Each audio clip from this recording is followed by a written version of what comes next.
月12日，星期四，有識之士 Jiwin 生日快樂。2月12號發生嘅事係丙午年春節彩燈展喺香港文化中心露天廣場隆重舉行，成為2026香港農曆新年活動嘅重要亮點。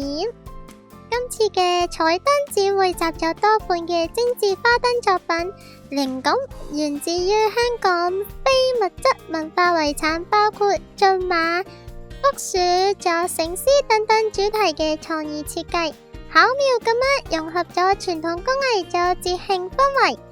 展現呢個獨特嘅文化魅力。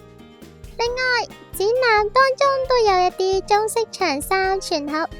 金錢仲有大吉等等嘅吉祥彩燈，為大家帶嚟濃厚嘅新春祝福。唔知今年新年你有冇諗住去邊度玩呢？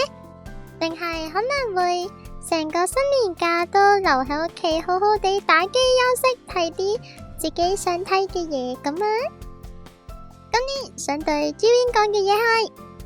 同上年都差唔多，只係